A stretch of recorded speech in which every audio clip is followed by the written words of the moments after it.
สบายดีพี่น้องสบายดีเบิดจุกผู้ทุกคนมันนี่ก็บ่ได้เฮ็ดหยังพี่น้องคนเขาแล้วอะไรรถเครื่องรถนะว่าจะไปเจาะเบิ่งทั้งหน้าน้องมอสเขาเจ้าได้คนเขาบ่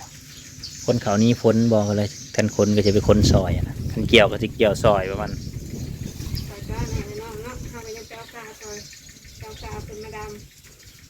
ซอยกันดาว2 หน่วยติดตามเบิ่งน้ำกันพี่น้องเอ้ย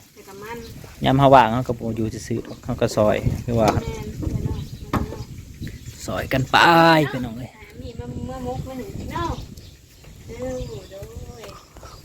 เบิ่งคือพายุสิมาหรือจังไดพี่น้องพวกเดี๋ยวไปเบิ่งเที่ยงหน้าเพิ่นพุ่นละเฮาสิไปหน้าเพิ่นพี่น้องงามนิดหน่อย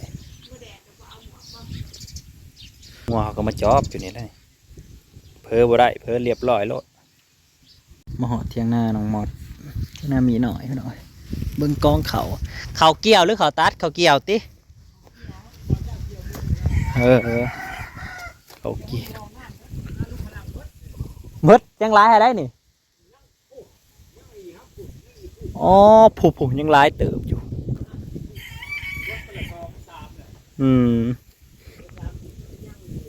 จักรถนี่หรือเปล่า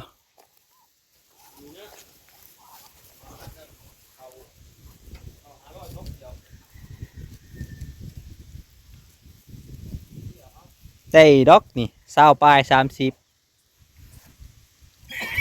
ประมาณ20 ปลายเนาะ20 ปลายฉัน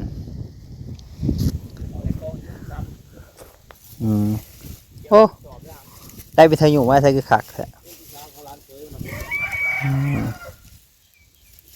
ใช่ห้องไผ่พัวเวิร์กข้างหน้าเขาบนในตารางสวัสดีพี่น้องเขาจะบนในตารางแม่น้ำเขาร้ายขนาดนั้นเขาบ้านเฮ้ยสมกินแล้วพวกเราเขามานำไปกินจำปาไม่ต้องบดไปกินจำปาต้นมะขามนะโมเลต้นนะคือลายคือกระดิกกระโดดต้นป้องวนอยู่ครับตอนนั้นเนาะกูลูกท้องเบานี่แล้วเนี่ยอ๋อใช้แดนนะบ่คันหน้านี้ขนาดกระทานได้ห้ามหลอกน้องกูเลยโอ้สุดคนละหักข่าวนะซุกว่าทงอะไรหักพังพายุบ่โบได้ครับบนร่องหาขาเก็บปฏิเดียวเลยมันว่านักสะเลยครับมันเขียวตัวเดียวนะครับมันโอ้ยตัวนี้มันขาดเอามากินได้ขาดเลยปลูกไว้เลยในขั้นหน้าเลยปลูกทิ้งไว้เลยบัดนี้เป็นพักกันไปย่างมากบัดนี้ยังก็ดูนูนก็เลยไปขวัญเบิ่งมันเลยเอาแล้วหัวใหญ่สมคามนั่นแหละมีหน่อยก็มาอยู่มีหน่อยไปกินข้าวจะปลาเที่ยงพ่อบ้านเลยบ่แม่นะข้าวปลามาใช่บัดปลาหนอว่าใช่ใหญ่ไว้ปลาน้องก็จะโอ้โหได้ผีเงาปลาดุน้องน้อยนี่บัวได้ทำน้องลุงเรียนเด้อ๋อบ่ว่าเลยใครเป็นคนปล่อยนะเขาปวดไปครับลุงล้วนอ๋อเขาปล่อยกินน้ำกันมันโอ้มันใหญ่ไว้ลี่น้องตัวนั้นน่ะโอ้ใหญ่เลยครับเงามันเป็นน้องจีฝุ่นเนาะเป็นน้องแล้วไม่มีวิตามินนี่คือขนาดปลามันปลามันขนาดเลยก็คือไอคอนที่เนาะเว้ยคอนจะไปทางใดบอกไปดีดงัวมิดเลยครับเงียบกิ๊บต้านเด็กเบิร์ดเนี่ยเด็กเบิร์ดเราตามถือว่ากระเทียม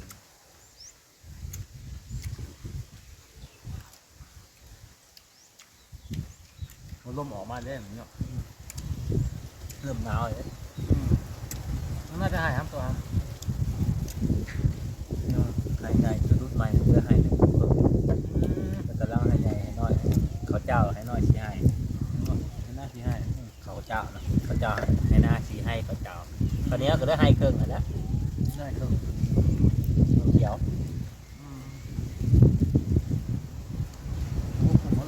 ที่ตุกี้นะมันก็ได้2 ใบต้นนั้นใส่หัวเทียนมาเศร้าเลยเป็นย่างหนาเขาแวบย่างนั้นก็แวบที่ได้ยุ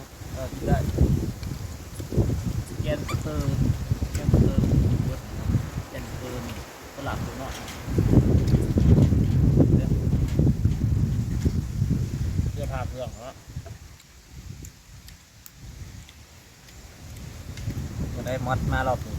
โอเคอยู่บ่นั่นแหละพออยู่อยู่บ่ หมดแล้วคนทำกายกันใหม่ไม่ได้พ่น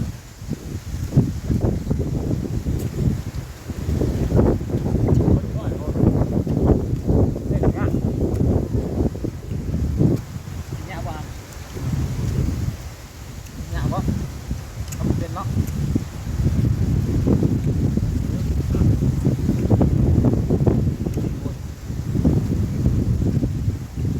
ต้องมีปัญหากับไปหอดทางบ่ได้แก่บ่ได้เลย อ๋อ แก่ยัง นี่นะว่าแต่ ความปลอดภัยมันสูง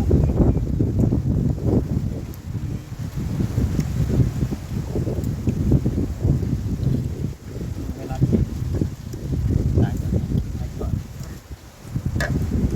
เข้าเงินล้านมากเลยแล้ว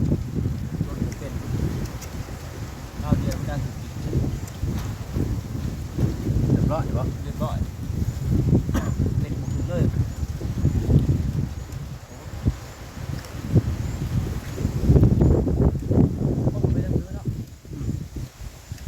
มันเขียนไปมอยมหูจักอัดเสียงมากโอ้โหจักอัดเสียงมากอ่านบ่เป็นบ่ ปลาลูกชื่อคุณนี่ว่าผู้ก็ไก่เด็กไทยตัวได้อ่านมันได้แปลออกผมชื่ออะไรนะ เพื่อเช่นหอดไปเพื่อเช่นหอดแล้ว มอสอง โอ้แล้ว ก็เป็นลูกบอก เพื่อหอดมอสองเพื่อ มอสสี่ มอแต่ปสี่ ให้แต่เพื่อนไก่แรกออกหมดแล้ว ปสี่กูมือนี่คือว่าได้ปหาเกณฑ์ถึงว่าหมูเป็นปสี่ปหาโอ้ย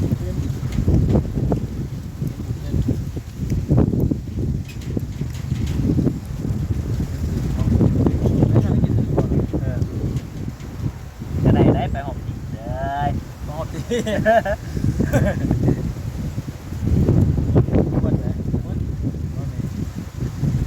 ตัวหลอดอยู่คู่บ้านจะเขาตัวหลอดเนาะ มอหินจืดจืดหมูผมให้อะไรมึงเห็นเลยจำตัวน่ะ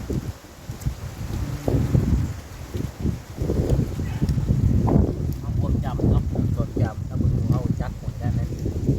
ไปได้แล้วถามมาแล้วคือไปหลดก็ได้อ่านหลดเป็นยาเลยถาม ถามเอาหายเมื่อไหร่พังเบิ้งก่อนกันบอกเป็นอะไรคลายมูเลยแต่ที่หางานทำใหม่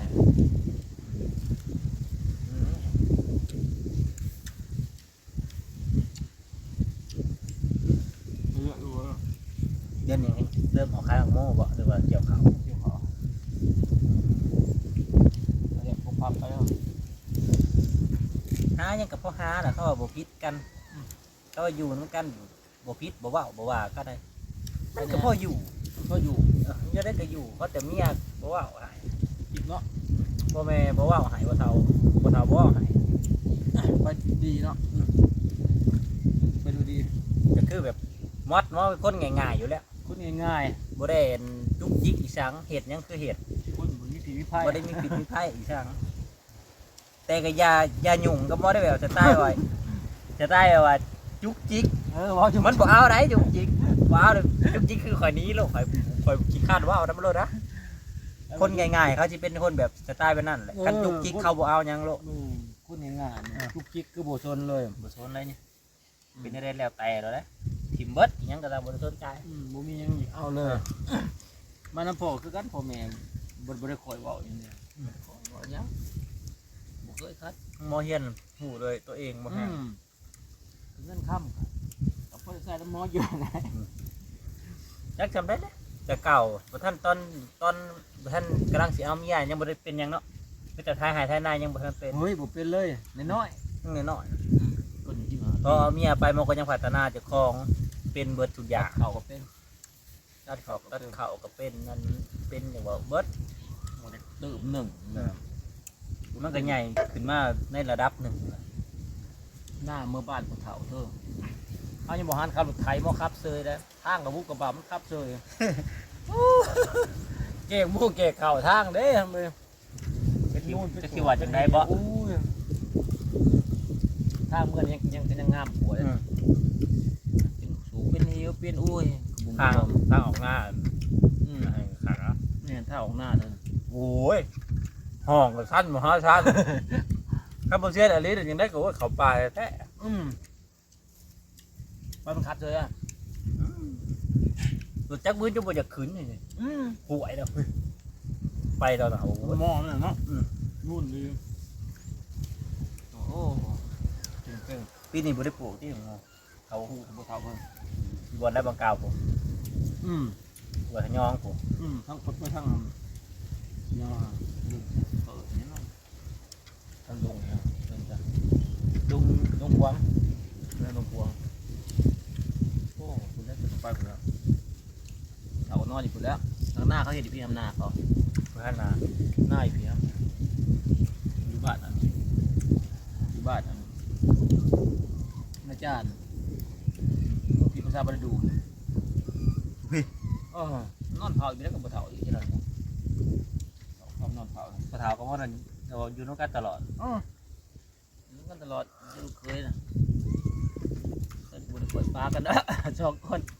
เขาจะอยู่กันได้นะว่านี่ใช้เขาเจ้าซื้อกันอยู่กันได้พูดมาจุกจิกก็ต้องคนบุญป่าคนบุญจุกจิกที่ใช้พุทธปะเถาแบบว่าคนบุญจุกจิกบุญยังคือเหตุก็คือเหตุบ่เหตุก็คือบ่เหตุเหตุก็คือบอกว่าแล้วก็แล้วรอบเดียวแล้วก็จบนะคอยบอกว่าซ้ำเลยไปทำกันได้สบายคนเด็กมือหินมีไพ่คนอื่นเขาบ่เหตุรับเหตุนี่จะเรากลุ่มของบุญครัวก็ลูกสาวเนี่ยทำกันเป็นบตัดขึ้นขายลงเตาก็ลงกับลูกเคยเป็นฟังไปคันบ่มีเรื่องยังจุกจิกมอก็อยู่ได้แหละมดคันได้ว่าอย่าจุกจิกแล้วก็จุกจิกเรื่องขี่สอเนี่ยจังน้อยมันก็ว่าขี่สอรอบนี้บ่อยู่ที่ทำเบิ่งคือว่าคนนี้ฉันยังว่างานยังหาซีตั้งไปซื่อๆนี่ก็ได้เอาซีไป30ขาไปตั้งไปเห็นแล้วเป็นอะไรเอาขึ้นใหม่หน่อยวันจันทร์พายุบ่พายุเขาบ่วันจันทร์บ่เหมือนมันพายุเขาวันยังเหมือนวันที่16พายุเขาพายุเบิร์ดวิทย์พายุ